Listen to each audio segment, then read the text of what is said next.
Hey there, I'm Chris. I wanted to do a quick review on this little Milwaukee 12V stick pump and tell you why I think it's a great piece of kit and why I was very, very happy to have bought it, and also to give you a couple of points which I wasn't quite so happy with. So as stated, this is a 12V tool.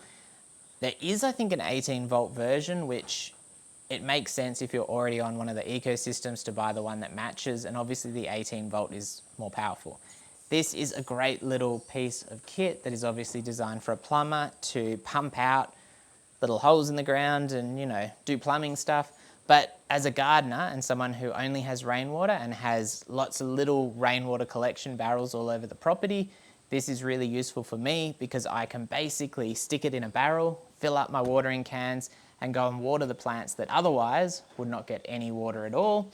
And because we're on tank water only, we're on rainwater only, water is pretty precious here. So I've got a first flush system on the shed, which we put in, which collects quite a lot of water in the wetter months. And that does give us a really nice reservoir that kind of runs through summer. It's just a big Otto bin at the moment. I'm going to replace that with a couple of IBCs, and I'll have a couple of thousands of litres of water that I can access with this, even if I don't want to set up a proper hose connection system into the bottom of the IBCs, because this is very, very handy and very useful and very mobile. 2 amp battery, I think you probably get like 500, maybe 600 litres on a charge. It's got your on and off button there. It's got a little battery charge indicator there. You'll know when the battery's running out, it starts cutting out, it loses power. You've got a pretty standard hose attachment just here, and I've got a little short length of hose connected to it because I'm mainly filling up watering cans, and that's perfect for that. Obviously it's on this nice long kind of extension, and that means that when you're dropping it into holes or into barrels and things like that, it can normally get all the way to the bottom, and you've got good reach, and then obviously it's pumping at a pretty accessible height, I guess you'd say. It picks up water from, it'll pick up very, very shallow water, and it'll pump right down low, maybe not entirely, but pretty darn close. It's got a filter in this, so when I chuck it in like a big bucket full of leaves, gum leaves and things like that, it'll still pump that water out quite efficiently. On the very rare occasion it gets kind of a bit clogged up with the stuff that's sitting in the bottom of whatever I'm pumping out of, I just give it a bit of a shake and it's normally good to go. Maybe stop and restart the pumping and it's good. I've put a 10-metre hose on it to pump from basically just water collection into a big IBC, and I think I did a full 1,000-litre IBC with 2 batteries off the top of my head. And those 2 amp batteries, they charge pretty quickly, but I do have a rapid charger. It's IPX4, and so that means it's splash proof. I've used it out in a bit of rain, but I have been a little careful because I'm a bit worried that the battery, which is also obviously designed for people out on the work site, I'd be a little bit worried about, you know, dropping that in a puddle, but just for general use. It's been very forgiving, it's been very rugged, it has done the job, and it's still going strong after, I would say, something between probably 10,000 and 15,000 litres. And while I'm not a plumber, for me, this has made life so easy. It has saved me so much time. And while it is a little bit on the pricey side in some ways, when you're comparing this to dunking a watering can into a big Otto bin to get water out to water your garden, this is much quicker. And now that I've got rain barrels kind of set up all over the place, you can't get a watering can in those. And to be honest, if I was to set up hose connections on all of those things, it'd probably end up costing about the same as this stick pump, which is about $299 for the skin. Now,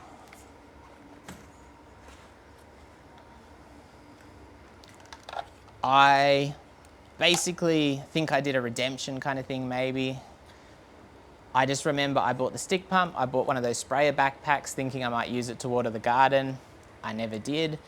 And I got 2 2-amp batteries, so that got me kind of set up, but I still had to buy a charger, and I got this 12V, 18V combo charger because it was like $20 more, I think, at the time than just the 12V. And I figured if I ever end up with some Milwaukee 18-volt stuff, I can do everything on the one charger. I will say getting that battery in does take a fair bit of force, which in some ways is understandable because from a safety perspective you want it well seated, but if you don't put it in right, it won't charge. And as I noticed the other day, my wife was putting it on charge for me because I was out in the garden using it, and it was flashing the red and the green, which means kind of like a broken battery, and it just wasn't seated properly. So on the one hand, and I've had problems where I haven't seated it properly in the past as well, so on the one hand, I was very happy the battery was not in fact stuffed, but not so happy that it's not the best system. And then over on the 18-volt side here, you've got like the charging fins that are just out in the open.